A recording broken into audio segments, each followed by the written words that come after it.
সূর্যমুখী ঠিক সূর্যের মতোই, এর সৌন্দর্যও মানুষকে আলোকিত করে। আসসালামু আলাইকুম। গিয়েছিলাম সানফ্লাওয়ার গার্ডেনে, বাট রমজানের আগে। মেইনলি আমি আর আমার ফ্রেন্ড গিয়েছিলাম। কুমিল্লা শহর থেকে শাসনগাছা বাস স্ট্যান্ডে এসে দেবিদ্বারের বাসে উঠেছিলাম। বাসটা ক্যান্টনমেন্ট হয়ে সিলেট রোড দিয়ে গিয়েছিল।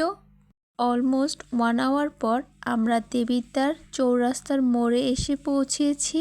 দেন সোনালী ব্যাংকের দেবিদ্বার শাখা রোডেই ঢুকতেই একটা রিক্সা নিয়ে নিয়েছি। রিক্সাওয়ালা মামাকে বলেছি ভোসনা গ্রামের ওচাপুলের সূর্যমুখী বাগানে যাব। কত কথা বলা হলো না প্রিয়। তো আমরা চলে এসেছি সানফ্লাওয়ার গার্ডেনে। সানফ্লাওয়ার গার্ডেনের এন্ট্রি ফি ছিল পার পারসন 20 টাকা অনলি।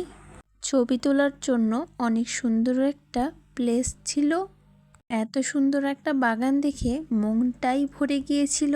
বলা হলো না প্রিয়, কত সূর্যমুখীর মন ভাঙা।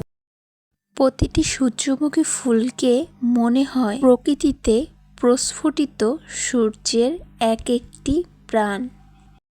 প্রতিটা ফুলের পাপড়িতে লুকিয়ে আছে প্রকৃতির রহস্যময় গল্প। আমার ভিডিওটা কেমন লেগেছে জানাবেন প্লিজ।